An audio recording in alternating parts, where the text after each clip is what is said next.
খড়দার পঞ্চায়েত এলাকায় বেআইনি নির্মাণ তৈরি হচ্ছিল 3 তলা বিল্ডিং।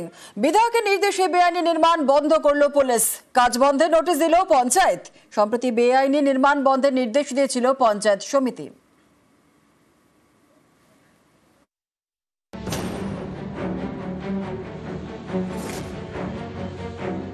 কল্যাণী এক্সপ্রেসওয়ের ধারে পঞ্চায়েত এলাকা।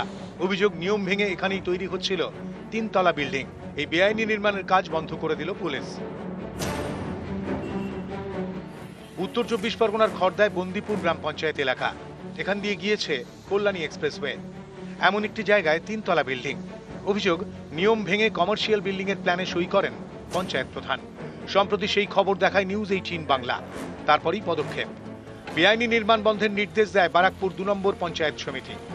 এরপর কয়েকদিন কাজ বন্ধ, তারপর আবার শুরু।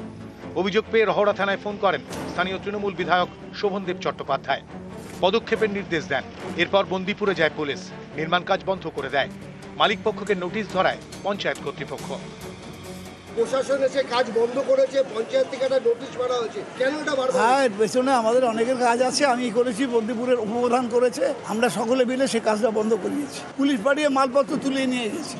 বিল্ডিংটা টোটালি ইনলিগাল, প্ল্যান ছাড়া কাজ করছে। উনি বারবার করে বলছে আমার কাছে প্ল্যান আছে, প্ল্যান দেখাতে উনি পাচ্ছে না। এখন স্টপাকে নোটিশ দেওয়া আছে, কাজ বন্ধ থাকবে। উনি যতক্ষণ কাগজপত্র না দেখাতে পারবে বন্ধুর পঞ্চায়েতকে, ততদিন কাজ স্টপ থাকবে। খড়দা থেকে সুবীর দে, নিউজ 18 বাংলা।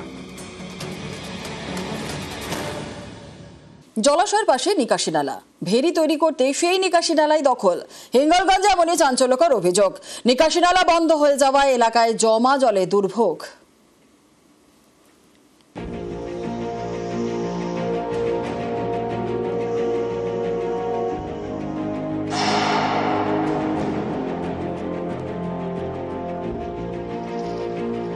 রাস্তায় জল, উঠোনে জল, ডুবে গিয়েছে উনুন।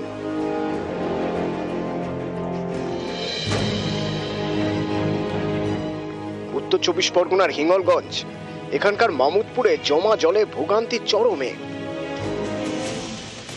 মামুদপুরে রয়েছে পূর্ত দপ্তরের নিকাশি নালা, সেটাই দখল হয়ে গিয়েছে বলে অভিযোগ। নিকাশি নালার পাশেই রয়েছে স্থানীয় গৌর সর্দারের জলাশয়। নিজের জলাশয়ে ভেড়ি তৈরি করেছেন। অভিযোগ, এর জন্য দখল করে নিয়েছেন নিকাশি নালাও। এর জেরে বৃষ্টির জল বেরোতে পারছে না, জমে যাচ্ছে রাস্তাঘাটে। একটা জলকর করেছে কয়েক বছর হলো, পিডব্লিউডি জায়গা ঘিরে জলকরের বাঁধ দিয়েছে। এখন যেখানে জল জমে না সেখানেও জল জমে যাচ্ছে। আপনি যে কথাটা বলছেন সে কথাটা আমরা শুনেছি। গৌর সর্দার বলে একজন ব্যক্তি এবং পিডব্লিউডির জায়গা সেখানে ঘিরে দিয়ে সেখানে মাছ চাষ করছে এবং অনেকে দোকানপাট করেছে। আমরা দ্রুত নিষ্কাশনের জন্য ব্যবস্থা নেব এবং জেসিবি ছাড়া সেটা সম্ভব না। সেটা পঞ্চায়েতের তরফ থেকে আমরা যত তাড়াতাড়ি সম্ভব সেটাকে আমরা ব্যবস্থা নেব। উত্তর 24 পরগনা থেকে অনুপম সাহা, নিউজ 18 বাংলা। বাঙালি মনীষীদের ছবি দেওয়া ব্যাজ, রাজ্যসভায় সেটাই ব্রাত্য। তৃণমূল সাংসদদের অভিযোগ, বাঙালি মনীষীদের ছবি দেওয়া ব্যাজ পরে রাজ্যসভায় ঢুকতে দেওয়া হয়নি তাদের। এই নিয়ে তরজা তুঙ্গে। 22শে শ্রাবণ, বাঙালির ক্যালেন্ডারে আবেগের দিন, রবীন্দ্রনাথ ঠাকুরের প্রয়াণ দিবস। এদিন সকালে মুখ্যমন্ত্রী মমতা বন্দ্যোপাধ্যায় সোশ্যাল মিডিয়ায় লেখেন, জাগরিত হোক সেই দেশ যেখানে রবীন্দ্রনাথের ভাষা, বাংলা ভাষা সম্মান পায়, মর্যাদা পায়, সকল দেশবাসীর ভালোবাসা পায়। শুক্রবার সকালে মুখ্যমন্ত্রীর এই এক্স হ্যান্ডেল। আর এদিনই সংসদে ঘটে গেল এমন একটি ঘটনা যা নিয়ে হাওয়া গরম। তৃণমূল সাংসদদের দাবি, বাঙালি মনীষীদের ছবি দেওয়া ব্যাজ পরে রাজ্যসভায় তাদের ঢুকতে দেওয়া হয়নি।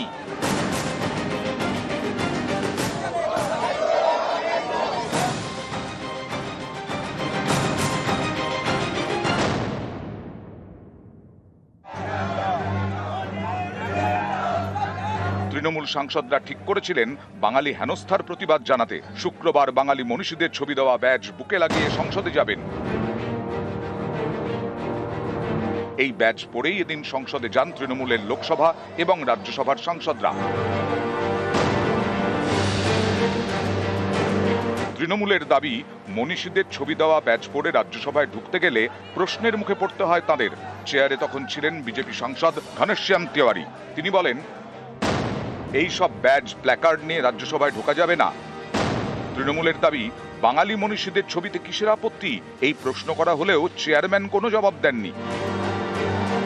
তখনই রাজ্যসভা ছেড়ে বেরিয়ে আসেন তৃণমূল সাংসদরা। চেয়ার থেকে বলা হচ্ছে যে স্টিকার, ব্যাজ এগুলো লাগানো যাবে না, প্ল্যাকার্ড দেখানো যাবে না। প্ল্যাকার্ড তো আমরা দেখাইনি, এখানে জয় হিন্দ জয় বাংলা লেখা রয়েছে।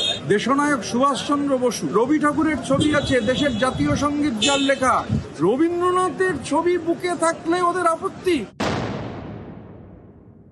সংসদের কিছু নিয়ম কানুন আছে, আপনি রাস্তায় প্ল্যাকার্ড নিয়ে যেতে পারেন, কিন্তু সংসদে প্ল্যাকার্ড দেখানোর নিয়ম নেই। আমাদের কিছু প্রোটোকল আছে, সেটা আমরা বানাইনি। যখন প্রথম সংসদ, আমাদের পূর্বপুরুষরা যারা ছিলেন, পণ্ডিত নেহেরু থেকে শুরু করে সর্দার বল্লভভাই প্যাটেল থেকে বাবা সাহেব আম্বেদকর, তারা সমস্ত রুলস রেগুলেশন তৈরি করে গেছেন। সেই রুলস রেগুলেশনগুলো তো মানা উচিত। মনীষীদেরকে রাজনীতিতে ব্যবহার করা উচিত না। তৃণমূল কংগ্রেস যদি মনীষীদের ব্যাচ পড়ে যায়, মানায়। বাংলার বাইরে বাঙালি হেনস্থার প্রতিবাদে তৃণমূলের সুর এখন সপ্তমে। পথে নেমেছেন তৃণমূল নেত্রী। বৃহস্পতিবার ঝাড়গ্রামের সভা থেকেও বাঙালি আবেগে শান দেন, বলেন রবীন্দ্রনাথের কথা। রবীন্দ্রনাথের জন্মদিন এবং মৃত্যুদিন, এটা একদিন বলে নয়, প্রতিদিন প্রতিক্ষণে প্রত্যেকটা দিনই আমরা তাদের স্মরণ করি। তাই 22শে শ্রাবণ সবাইকে আমরা বিশ্বকবির সবকিছুকে স্মরণ করে সবাইকে বলবো শ্রদ্ধার সাথে পালন করতে। 22শে শ্রাবণ তৃণমূলের ব্যাজে রবীন্দ্রনাথ সহ মনীষীরা। রাজ্যসভায় ব্রাত্য বাংলার মনীষীদের ছবি লাগানো এই ব্যাজ, এ নিয়ে হাওয়া গরম। নিউজ 18 বাংলা। রাজ্যপালের মুখে বাংলা গান, বাংলার বাইরে বাঙালি শ্রমিকদের হেনস্থা, আর এই ইস্যুতেও সরব সিভি আনন্দ বোস, যা অস্বস্তি বাড়ালো বিজেপির। বাংলার মাটি, বাংলার জল, বাংলার বায়ু, বাংলার ফল, পুনঃ হোক, পুনঃ হোক, পুনঃ হোক হে ভগবান। This is an issue which has received national attention. We are a mature democracy. We will be able to sort out such issues in a satisfactory manner. Process is on, and I am sure that the nation will get justice. বাংলার বাইরে বাংলা বললে বাংলাদেশি তকমা, বাঙালি শ্রমিকদের হেনস্থা, প্রতিবাদে পথে নেমেছে তৃণমূল। দিচ্ছে বাঙালি জাত্যাভিমানের শান।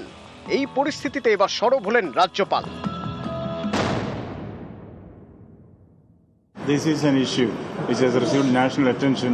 We are a mature democracy. We will be able to sort out such issues in a satisfactory manner. Process is on, and I am sure that the nation will get justice. Sir, as the governor of Bangla, Bengal, if somebody, forget that he is a political leader, somebody is saying that Bangla Bhasha is not a language, what will be your reaction?